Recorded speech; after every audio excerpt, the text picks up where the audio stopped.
Sebelum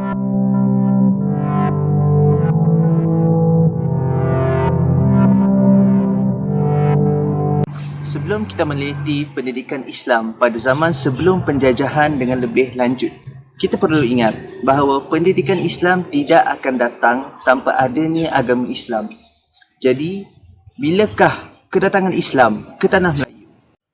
Proses Islamisasi masyarakat Nusantara terbahagi kepada 4 gelombang utama.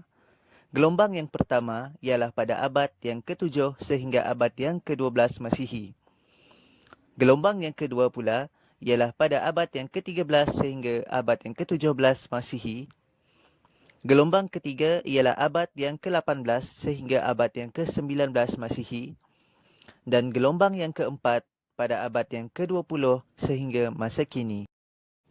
Daripada keempat-empat gelombang yang telah disebutkan sebentar tadi, penyebaran Islam secara rasmi dalam bentuk pendidikan rasmi berlaku pada abad yang ke-13 hingga abad ke-17 Masihi.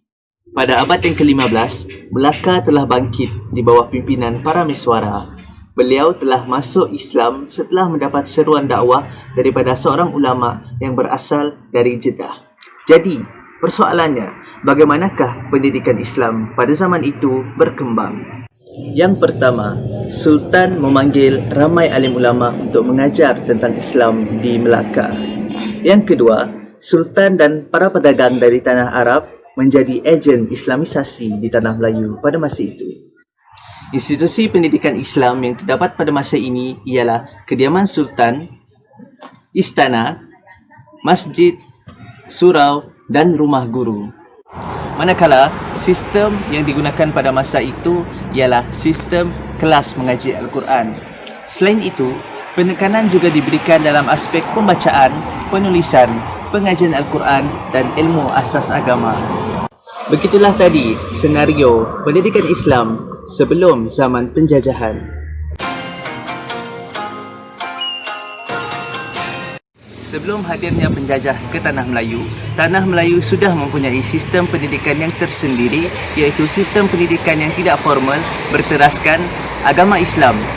Justru itu, kehadiran British ke Tanah Melayu membawa motif untuk memusnahkan pusat penyebaran serta pendidikan Islam di Tanah Melayu. Rentetan pendidikan Islam semasa zaman penjajahan boleh kita lihat melalui perkembangan institusi yang terdapat pada zaman tersebut. Antara institusi yang terdapat pada zaman itu ialah sekolah Al-Quran, pondok, madrasah atau sekolah agama dan sekolah Melayu. Walaupun penjajah mampu menubuhkan sekolah Melayu dan memisahkan sekolah Al-Quran pada waktu petang, namun masyarakat Melayu tetap teguh dengan pegangan agama.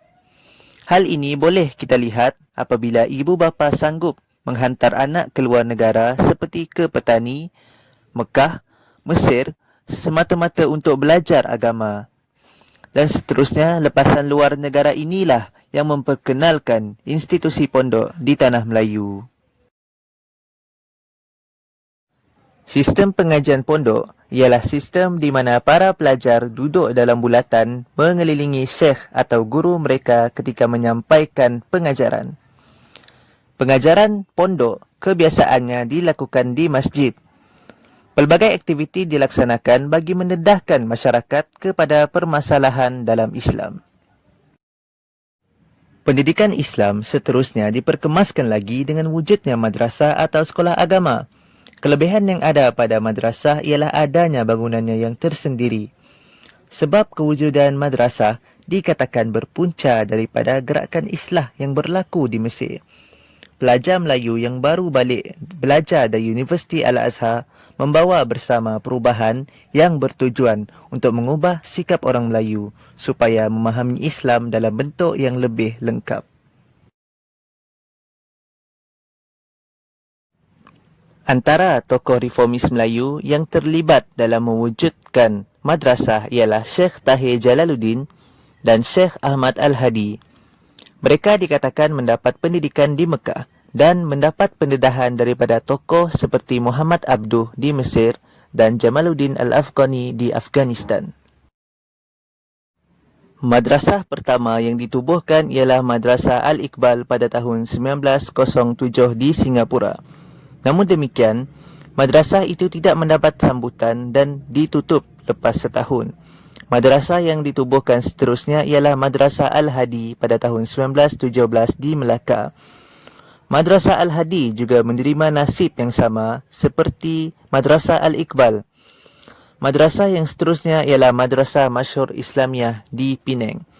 Madrasah Masyhur Islamiah inilah madrasah pertama yang terkenal di Tanah Melayu. Antara ciri madrasah ialah adanya kelas mengikut umur dan kebolehan akademik pelajar. Yang kedua ialah adanya peperiksaan dan seterusnya ialah mereka akan diberikan sijil. Organisasi dan kurikulum berbeza-beza mengikut madrasah. Madrasah juga sentiasa menyesuaikan pengajian mengikut perkembangan semasa. Dan apa yang menarik, madrasah tidak mengenakan yuran. Oleh kerana itulah, masyarakat Melayu mula membuka mata dan menerima madrasah sebagai salah satu institusi pendidikan agama di Tanah Melayu. Setelah melalui pelbagai cabaran dalam mengembangkan pendidikan Islam di Tanah Melayu, akhirnya Tanah Melayu telah mencapai kemerdekaan pada tahun 1957.